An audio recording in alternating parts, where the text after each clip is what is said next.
What if I told you one of the biggest party bands in rock history destroyed itself right after reaching #1?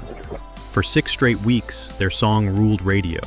MTV played their videos non-stop. They were selling out arenas across the world. Then, suddenly, in the middle of recording their next album, the voice of the band walked out the door. Not because the fans left, not because the hits stopped, but because the men inside the band could no longer stand each other. This is the rise and fall of the Jay Geils Band. To understand how everything fell apart, we have to start in Boston during the late 1960s. At the time, rock music was splitting into different directions. San Francisco was full of psychedelic bands playing long experimental jams. Los Angeles was building polished pop stars. But Boston was something else entirely. The city's music scene was rougher and built on rhythm and blues. Right in the middle of that scene was a quiet college student named Jay Geils. Friends called him Jay. He was studying mechanical engineering at Worcester Polytechnic Institute. Music was supposed to be a hobby. His father worked for Bell Labs and loved jazz, so Jay grew up listening to legends like Louis Armstrong and Miles Davis. That early influence shaped his guitar style. While many players chased long, distorted solos, Jay focused on tight rhythm guitar rooted in blues. At Worcester Polytechnic, he formed a small acoustic blues trio with 2 classmates, bassist Danny Klein and harmonica player Richard "Magic Dick" Salwitz. Klein studied chemical engineering. Salwitz had become obsessed with Chicago blues harmonica. Then something happened that changed all 3 of their lives. They drove to New York City and saw Muddy Waters perform live. The moment the show ended, they knew engineering careers were not for them. They wanted to play blues. So they moved to Boston and formed the Jay Geils Blues Band. The group quickly built a reputation in local clubs. Their sound was loud, tight, and full of energy. Jay's sharp guitar cuts mixed with Magic Dick's blazing harmonica gave the band a raw edge that audiences loved. But something was missing. They had talent. They had drive. What they didn't have was a true frontman. Then they met Peter Wolf, and here is where everything changed. Wolf was already a well-known character around Boston. He was born in the Bronx, but moved to the city to study art at the Museum of Fine Arts School. At one point, his roommate was a young film student named David Lynch. Yes, that David Lynch. But Wolf's lifestyle was so chaotic that even Lynch reportedly asked him to move out. During the day, Wolf worked as a DJ at the underground rock station WBCN. At night, he fronted a high-energy soul group called the Hallucinations. On stage, he moved like a lightning bolt, shouting, dancing, and driving crowds wild. When the 2 groups crossed paths, the chemistry was immediate. Wolf joined the band, and suddenly the Jay Geils Band had something powerful they had been missing all along. A frontman who could turn every show into pure chaos. The band changed overnight after Peter Wolf joined. What had been a strong blues group suddenly became something explosive. Wolf didn't just sing, he performed like a man possessed. He sprinted across the stage, swung the microphone stand like a pole vaulter, and talked to the crowd like they were old friends at a late-night party. Audiences loved it. Soon, the group added 2 more pieces that would complete the classic lineup. Drummer Stephen Joe Blad, who had worked with Wolf in his previous band, brought a steady groove built on soul and doo-wop. Then came keyboard player Seth Justman, a classically trained musician from Atlantic City who had been studying at Boston University. Justman had spent his teenage years sneaking into shows at the famous Steel Pier in New Jersey. In 1 week, he could see Smokey Robinson, the Rolling Stones, and James Brown all on the same stage. That mix of rhythm and blues, rock, and pop shaped the way he wrote songs. Now the lineup was complete. Jay Geils on guitar, Peter Wolf on vocals, Magic Dick on harmonica, Danny Klein on bass, Stephen Joe Blad on drums, Seth Justman on keyboards. 6 musicians who worked like their lives depended on it, and they played everywhere. Small clubs, college gyms, bars packed so tight people stood on tables just to see the stage. But one place became their true home base, the Boston Tea Party. Despite the fancy name, it was a sweaty rock club where some of the biggest bands of the era came through town. Groups like The Who and Led Zeppelin had already played there. But the Jay Geils Band brought something different. They didn't stretch songs into long psychedelic experiments. They attacked them.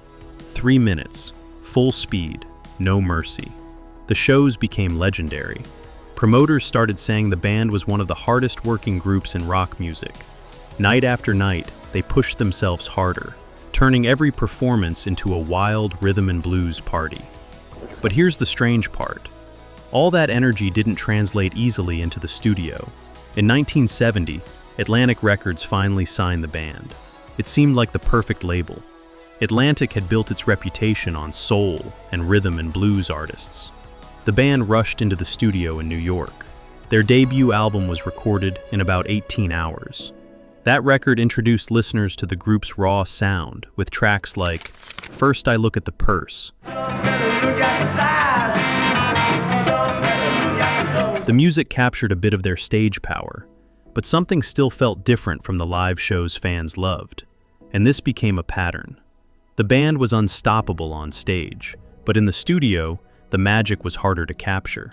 Their second album, The Morning After, finally gave them their first real radio hit with Looking for a Love.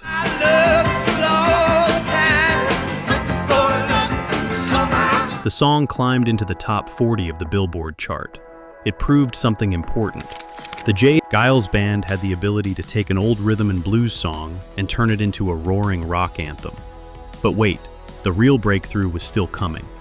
Because if the studio could not fully capture their energy, the stage absolutely could. In 1972, the band released a live album called Full House, recorded in Detroit at the Cinderella Ballroom. And suddenly, the entire country understood what fans in Boston already knew. The Jay Geils Band might be the most exciting live band in America.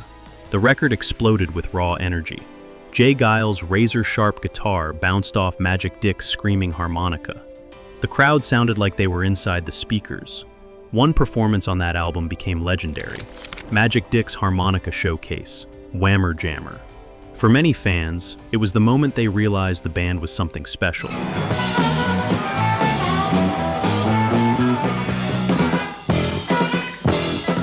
But the success of that live album created a new expectation. If they could dominate the stage like this, could they ever capture that same magic on a studio record? That question would follow them for the rest of their career, and the answer would eventually tear the band apart. The success of the live album pushed the band into a new phase of their career. Suddenly, the Jay Geils Band was not just a local Boston favorite.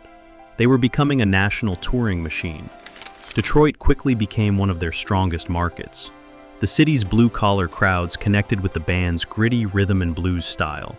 Night after night, the shows turned into sweaty celebrations that lasted until the audience could barely stand. Promoter Willie Wilson once described a Jay Geils show as a wall of sound and energy that did not stop until both the band and the crowd were completely exhausted. And the momentum kept growing. In 1973, the band released an album called Bloodshot. It became their first top 10 album on the Billboard chart. One of the standout tracks was Give It To Me.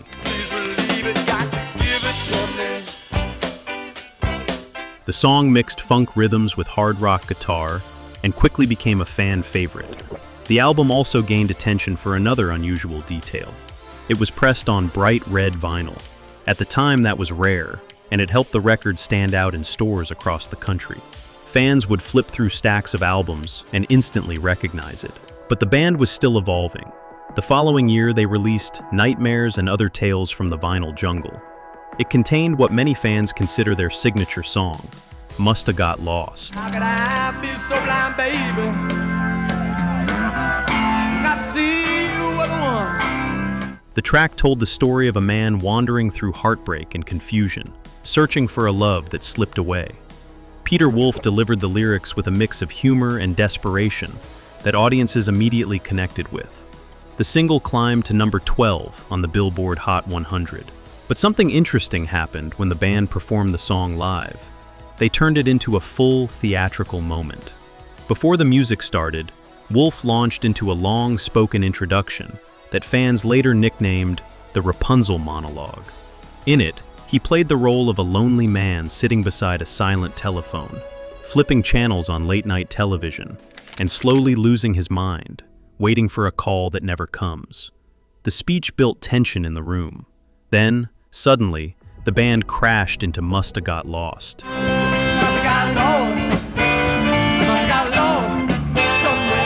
crowds exploded every time.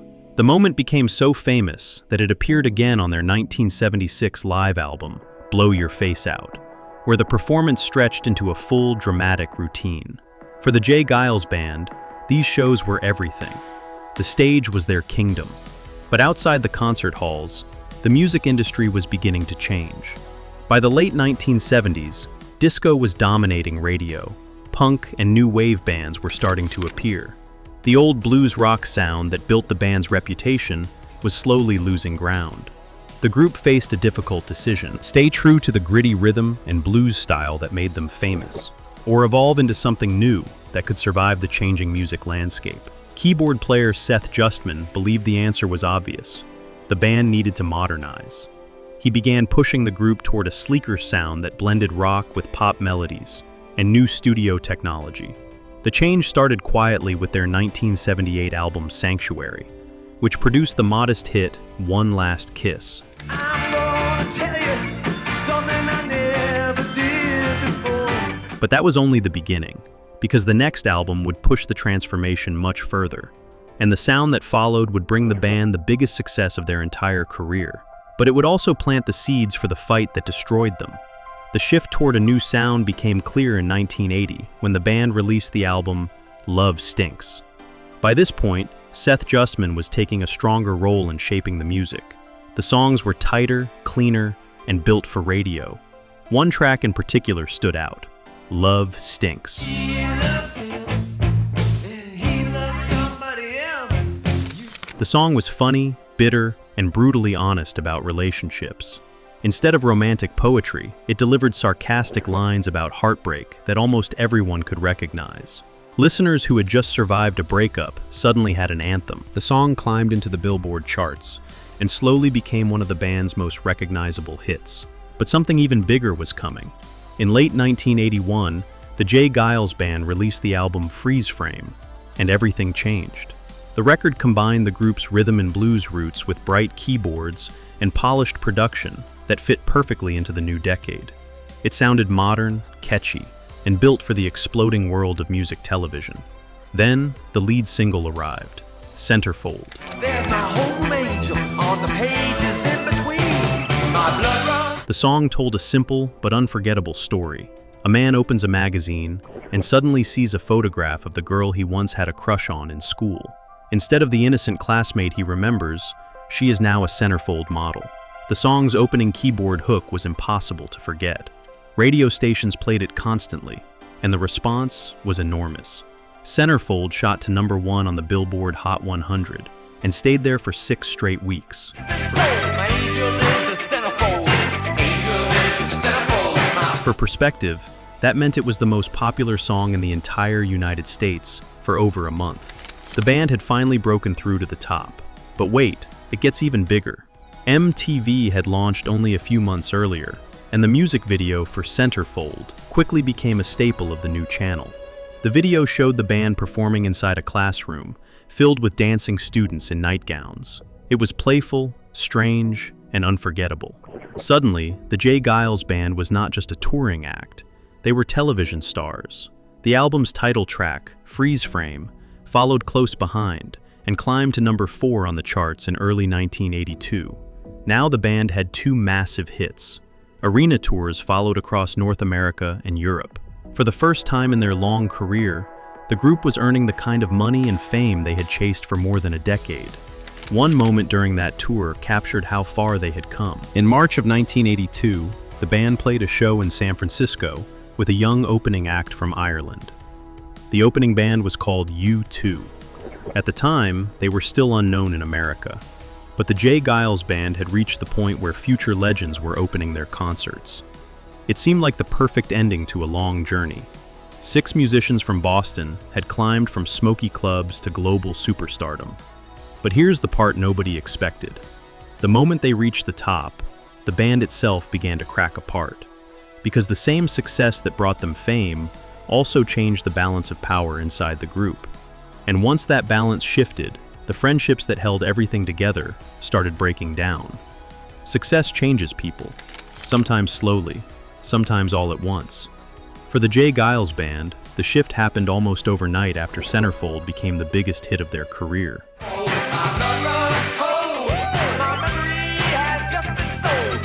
For more than a decade, the group had operated like a rough brotherhood. Everyone had a role. Everyone shared the struggle. They survived endless touring, small paychecks, and the constant pressure of the music business. But massive success changes the chemistry inside a band, and this is where the tension started to grow. Keyboard player Seth Justman had become the main architect behind the band's new sound. His songwriting and production ideas helped shape the polished style that turned Centerfold and Freeze Frame into massive hits.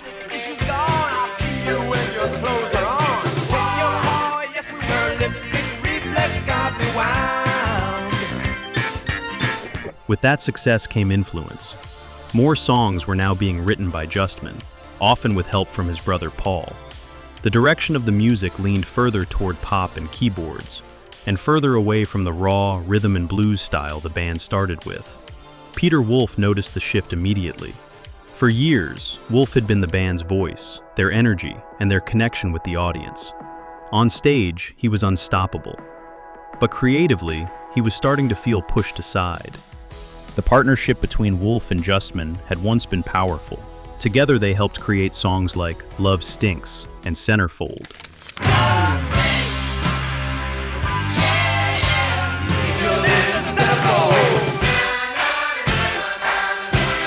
Now that partnership was beginning to fall apart. But wait, this next part changes everything.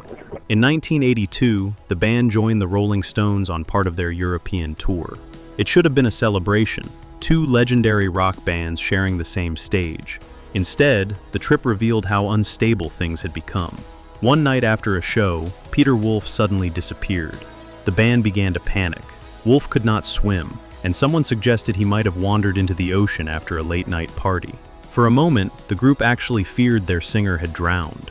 Hours later, they finally found him.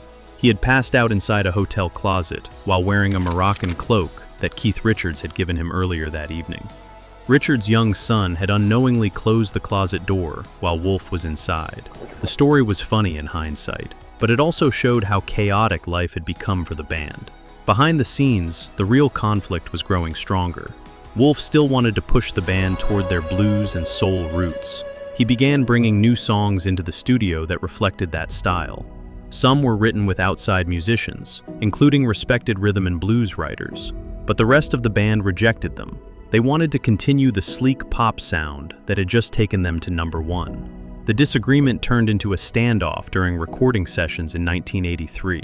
Wolf brought in material. The band refused to record it.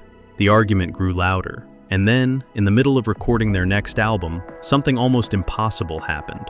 The singer who had fronted the band for nearly 17 years walked out. Just months after the biggest success of their career, the Jay Geils Band had lost its voice, and the fallout from that moment would change everything that came next. The music industry was stunned when Peter Wolf left the band in 1983. Just months earlier, the Jay Geils Band had the biggest song in America. Now the voice and face of the group was gone. Wolf moved quickly. Within a year, he released his first solo album, Lights Out. Several songs on that record were the same ones the band had refused to record. The title track, Lights Out, featured backing vocals from Mick Jagger.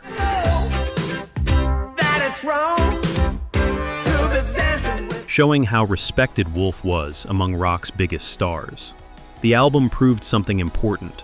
Peter Wolf could survive without the band, but the band still had to prove they could survive without him. The remaining members decided to continue. Seth Justman stepped forward and took over lead vocal duties while still handling keyboards and songwriting. In 1984, they released another studio album titled You're Getting Even While I'm Getting Odd. The record was filled with the polished studio sound that defined mid-1980s rock.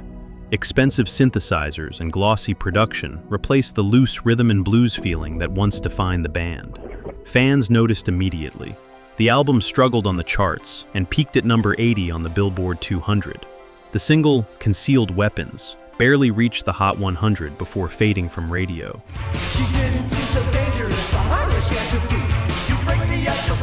For a band that had recently ruled the charts with Centerfold, the drop was dramatic. Within a year, the group officially broke up. And here is the strange truth. The Jay Geils Band did not collapse because they failed. They collapsed because they succeeded. Success amplified every disagreement inside the group. Creative control became a battleground. And the sound that brought them fame also divided the people who created it. Years later, another conflict appeared. In 2012, several members planned a reunion tour without Jay Geils. The guitarist filed a lawsuit claiming ownership of the band's name. The legal fight lasted for years before a settlement allowed the remaining members to tour as the Jay Geils Band, while Geils performed only under his own name. Jerome Jay Geils passed away on April 11, 2017, at the age of 71. Today, the band is often remembered for hits like Centerfold and Love Stinks. Okay, I understand. This ain't no never, never land. I hope that we're stinks. But their real legacy goes deeper. For more than a decade, they were one of the most explosive live bands in rock music. They conquered the charts. They conquered the stage. But the same fire that fueled their success eventually tore the brotherhood apart.